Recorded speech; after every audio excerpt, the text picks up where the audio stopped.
Alright, here we go, guys. Welcome back to another episode of How to Hope. I'm Jay. Thank you for joining me. If you're new, man, welcome. I'm glad to have you here. First and foremost, to the people that's been supporting me from the beginning, thank you so much.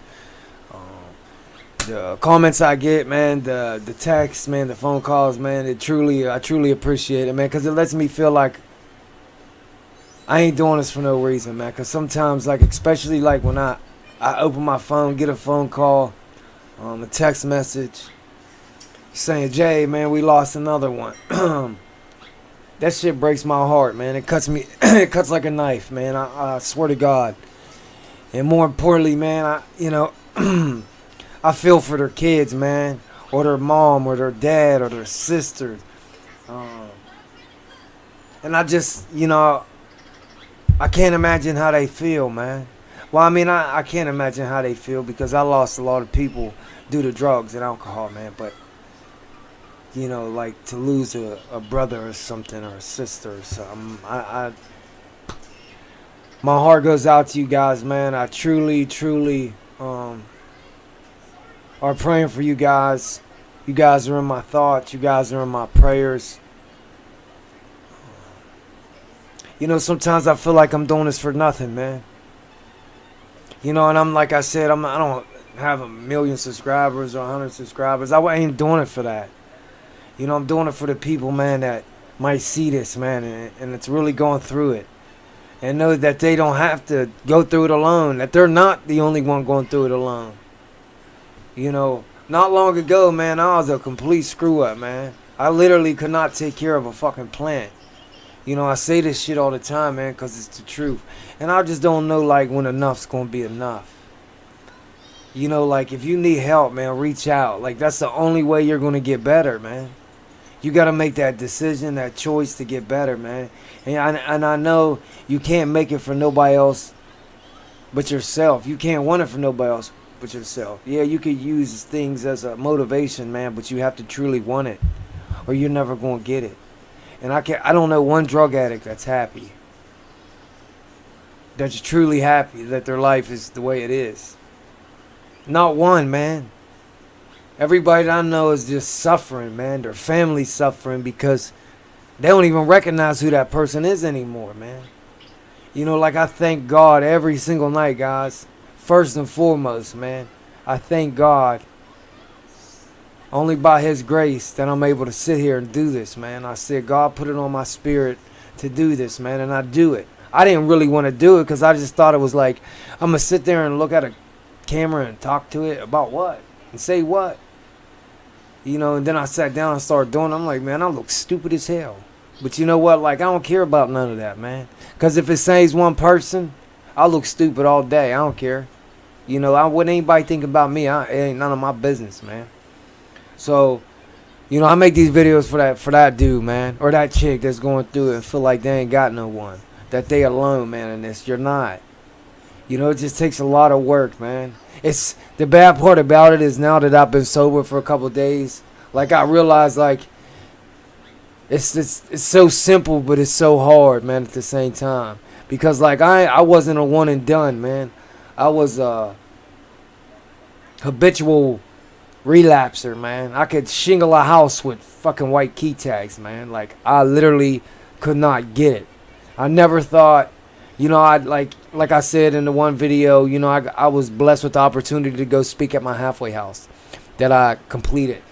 I never thought in a million years I'd be able to go somewhere and share my story of hope and experience with these people, man. Because I never thought that I could get that far.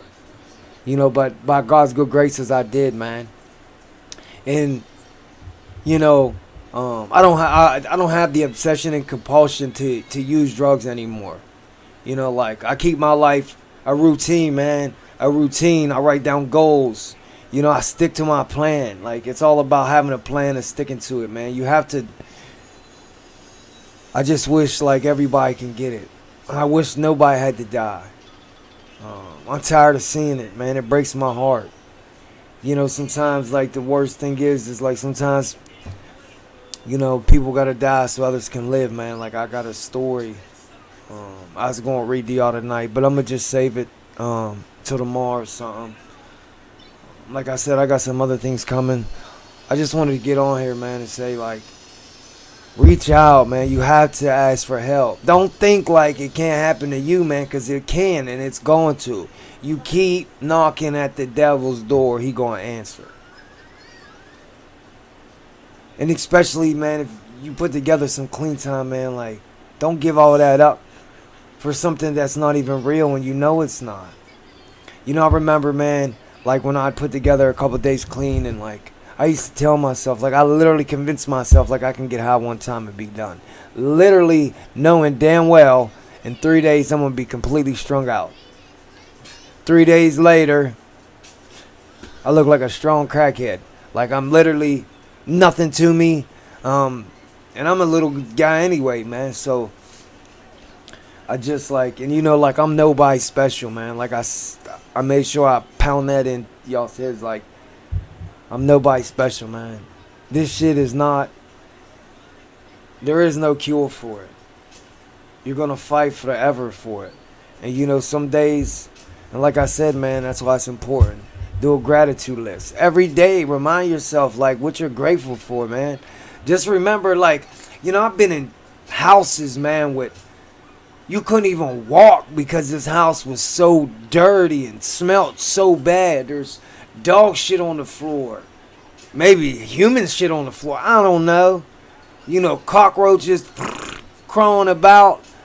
You know, crackheads jumping out of the fucking attic. I mean, just, and I'm just in there like waiting to get another one, man. Waiting for the dope man to come. Like, I'm so grateful, man. Like, I got a house, man. I got a job.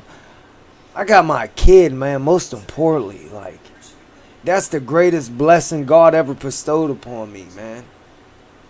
Like, it literally, man, when I tell y'all, like, I am a fuck up left by my own devices. Like, you know, I don't do what I want to do no more, man.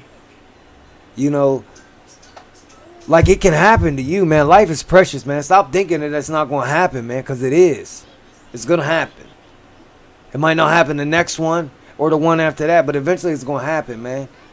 And to me, that's fucking selfish. You know, for me, man, like this, I look at it like this, man. I've been selfish my whole life, man, due to drugs and alcohol. I literally put myself last. Like, my life is extremely boring. Like, and people might even look at my life and say, damn, Jay, fucking life is boring, bro. You might as well go out and have a drink or something. But you know what? I like boring, man. Because guess what, man? I'm not waking up in a jail cell. I'm not waking up in a hospital because I went nuts. I'm not waking up in a rehab.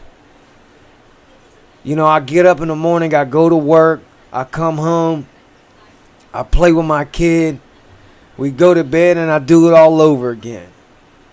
And I'm okay with that, man. Because like I said, man, I'm grateful for things today. And I think a lot of times, like, we get complacent, man, and we start forgetting shit. We start forgetting how bad shit was. I keep that fresh in my life, man. I keep it fresh because my brain has a tendency to tell me, you know, I have a disease that tells me I don't have a disease. Now, how fucked up is that? I don't know, guys, man. Like, if you're struggling, man, I'm, like I said, man, I'm here. I'll talk to you, man. I'll try to do my best to talk you off the ledge. I'll do whatever I have to do, man. But you got to reach out, you know. People, check on your friends, man. Check on your relative. Make sure they okay. You know, I know life gets hectic sometime, and we all get caught up, man, in the daily life, man. All of us. But take 5 minutes out of your day, man, and check on that person that you know that's struggling. Because just because they're not struggling like they used to don't mean they're not struggling. Don't mean they're not hurting. Don't mean they're not having thoughts, man. You know, some things can be preventable, man. You know, like I said, even if you don't have to use drugs to reach out to me, man. If you've got somebody that's on drugs and you don't know what to do, you don't know where to turn to, like, you reach out, man. I got information all day for you, for addicts, for non-addicts, for Al-Anon, for AA, whatever, man. I'll do my best to get you the information, man, that you need, because it's all about getting information. So now you know, you know.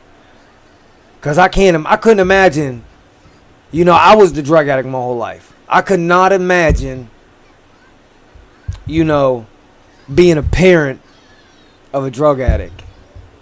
You know, before my brother got sober, man, and I moved away, like I moved away for almost 2 years, and he was still back home, and he was still caught up in active addiction.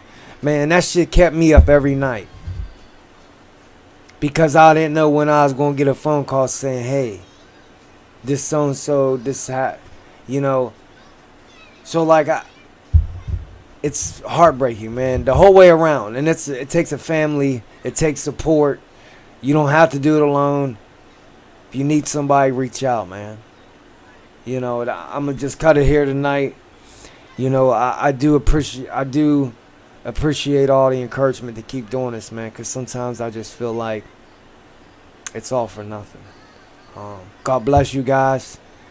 I got some good stuff coming. Bear with me. I appreciate you all, man.